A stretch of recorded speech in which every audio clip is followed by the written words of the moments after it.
Salut à toi! Chanter de la gorge ou chanter avec son diaphragme, c'est le thème de la vidéo du jour. Celui qui chante de la gorge, c'est celui qui se fait mal, qui a tendance à se faire des nodules sur les cordes vocales.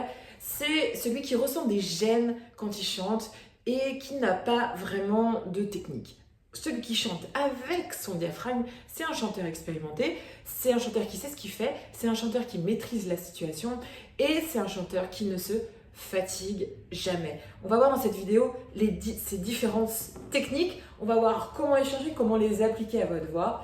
Bienvenue sur cette chaîne qui s'appelle Je chante mieux et qui est le meilleur endroit pour trouver de l'inspiration sur le chant et pour que tu puisses t'exprimer le mieux possible avec ta voix. Tu vas devenir maître de ta voix, maître de la scène. Donc télécharge un kit de démarrage que tu trouveras en bas dans les commentaires et abonne-toi à ma chaîne. En fonction de si tu utilises ta gorge quand tu chantes ou tu utilises ton diaphragme, il va y avoir dans ta voix des différences de sonorité, de tessiture, d'aisance, de couleur vocale. Dans la gorge se situe le pharynx, se situent les cordes vocales, se situe d'une certaine façon le voile du palais et d'une autre certaine façon l'accès au résonateur. Si jamais tu chantes, tu te rends donc compte à quel point cette zone doit être libre, tellement elle possède en son sein des éléments importants pour le chant. Cette zone, c'est la zone de la phonation, c'est là où se crée la voix, c'est là où les cordes vocales transforment l'air en son. Donc tu vois, elle doit être très libre et très ouverte. Or, si l'on chante avec la gorge, si on n'utilise que cette zone-là lorsqu'on chante, qu'on est coupé du corps, qu'on n'utilise pas du tout son corps, et bien forcément, on ne va pas réussir à soulever le voile du palais, on ne va pas réussir à accéder au résonateur, on va avoir la voix de tête qui va être bloquée, ou alors ça va être l'accès aux graves qui vont être bloqués. Notre voix, lorsqu'on est dans cette zone-là, est beaucoup moins riche harmoniquement. Il y a souvent de l'air aussi dans la voix. Pourquoi tous ces problèmes? Parce que, je l'ai déjà dit, les chanteurs qui utilisent que leur gorge lorsqu'ils chantent, ils se prennent pas la tête. Ils chantent de la même façon que lorsqu'ils parlent. Lorsque l'on parle, on n'a pas besoin de trop s'ennuyer avec ces histoires de soutien vocal, etc. Pourquoi? Parce que ça ne demande pas tant d'efforts que ça de parler, sauf si on doit parler longtemps. Et pour ça, la plupart des gens qui doivent parler longtemps dans leurs activités, ils se tournent vers des techniques que je transmets, qui leur permettent de pouvoir parler très longtemps sans jamais se fatiguer et avoir une voix toujours timbrée. Bref, ces chanteurs, je disais, qui utilisent la gorge et qui chantent comme ils parlent, forcément, ça ne peut pas marcher. Pourquoi? Parce que quand on chante, on demande à notre corps beaucoup plus d'efforts pour atteindre des intervalles, pour atteindre des notes hautes, des notes basses, des notes extrêmes, des notes qui ont de l'ampleur, pour donner de la puissance vocale, pour faire des crescendo, etc. Si on n'utilise que notre gorge, c'est la meilleure façon de vous abîmer la voix, c'est la meilleure façon de ne jamais y arriver, de vous créer des problèmes, de vous empêcher de vous mettre des bâtons dans les roues, alors que votre voix pourrait être beaucoup plus belle, pourrait être tout à fait libre sans aucun problème, de votre note la plus grave à la note la plus aiguë. Il y a une technique pour que tout cela se passe. Cette technique, c'est que on ne chante pas comme on parle. On fait des choses différentes lorsqu'on met à chanter. Comme justement utiliser son diaphragme. Alors le titre que j'ai choisi, c'est un titre un peu choc exprès, mais en fait on ne chante pas avec son diaphragme. Avec son diaphragme, on soutient la voix.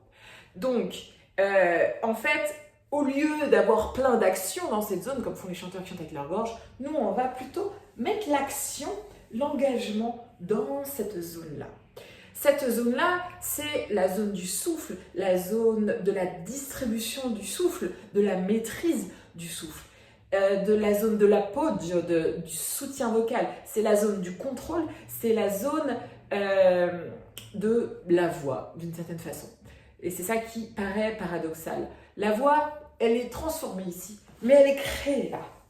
Ce qui fait vraiment un vrai chanteur, c'est un chanteur qui chante ici, et qui dirige les notes de sa chanson avec son oreille et pas ici, pas en créant la note là, en allant chercher l'aigu ici, en allant chercher le grave ici. Non, lui il va la chercher avec son oreille. Le jour où vous allez comprendre ça, vous allez absolument changer toute votre façon de faire et vous allez devenir un très grand chanteur. Donc, tout commence par l'attaque du son. Qu'est-ce que l'attaque du son? L'attaque, c'est quand le son démarre. C'est, vous savez, sur un piano, quand on appuie sur la touche, c'est les marteaux qui vont frapper les cordes et qui vont créer la hauteur, qui vont créer la note. Et bien nous, qui sommes aussi des instruments, un peu particuliers, mais on est quand même des instruments, notre corps est un instrument, et ben on doit aussi gérer l'attaque du son. Tout commence dans l'attaque du son. Si on attaque le son de la même façon que l'on parle, c'est-à-dire en faisant une attaque sous-glottique ici, forcément, on va se retrouver dans cette zone-là et on n'aura pas de marge de manœuvre. Qu'est-ce qui va se passer? Le voile du palais va être bloqué, les résonateurs coupés. Ici, on va ressentir des gênes parce que on tire trop, on force trop, il y a trop de pression, le corps ne peut pas et la voix n'est pas belle. Si vous voulez avoir une très belle voix, il faut apprendre à attaquer le son avec son diaphragme. De la même façon que lorsqu'on les gens qui savent respirer avec leur ventre, quand on expire le son, quand le ventre commence à rentrer pour recracher l'air, eh ben c'est ça l'attaque du son. Sauf qu'au lieu que ce soit de l'air, eh ben c'est de la voix. Par exemple,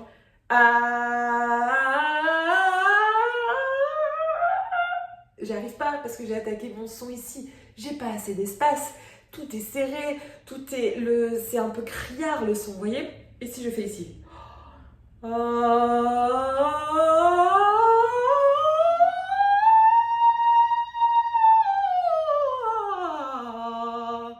j'ai un peu fait n'importe quoi, mais c'était pour vous montrer que j'ai beaucoup plus d'espace, j'ai beaucoup plus de marge de manœuvre et je peux diriger ma voix où je veux, dans les résonateurs que je veux.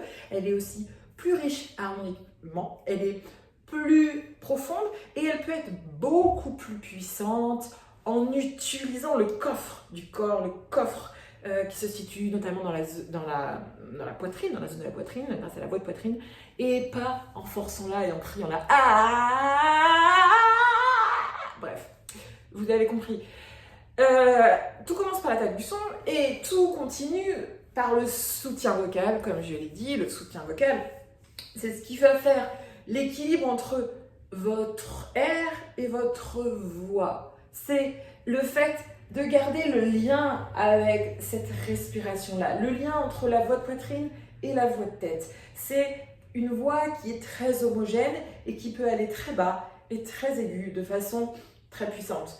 Donc, soutenir le son, sa voix, c'est l'élément après le plus important. C'est extrêmement important une fois qu'on respire ici de façon automatique, quand on est debout, quand on est éveillé pour chanter. Il faut apprendre à soutenir le son, c'est-à-dire à l'empêcher de trop monter, je ne sais où, et malheureusement trop dans la gorge.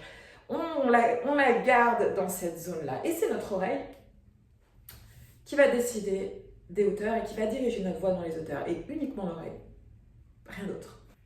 Si jamais vous voulez connaître mes exercices pour réussir à soutenir sa voix parfaitement, de la note la plus grave à la note la plus aiguë de votre tessiture, pour développer votre tessiture aussi d'ailleurs, regardez dans mes formations, il y a tous les exercices qui vont vous aider à parvenir à ce niveau-là. Ce sont des exercices que vous trouvez nulle part ailleurs. Si jamais vous voulez apprendre à ne plus chanter avec la gorge et apprendre à placer votre voix comme un grand chanteur, et bien pareil, regardez, dans mes formations, il y a la formation que vous voulez, vous la choisissez et vous la suivez et vous serez transformé.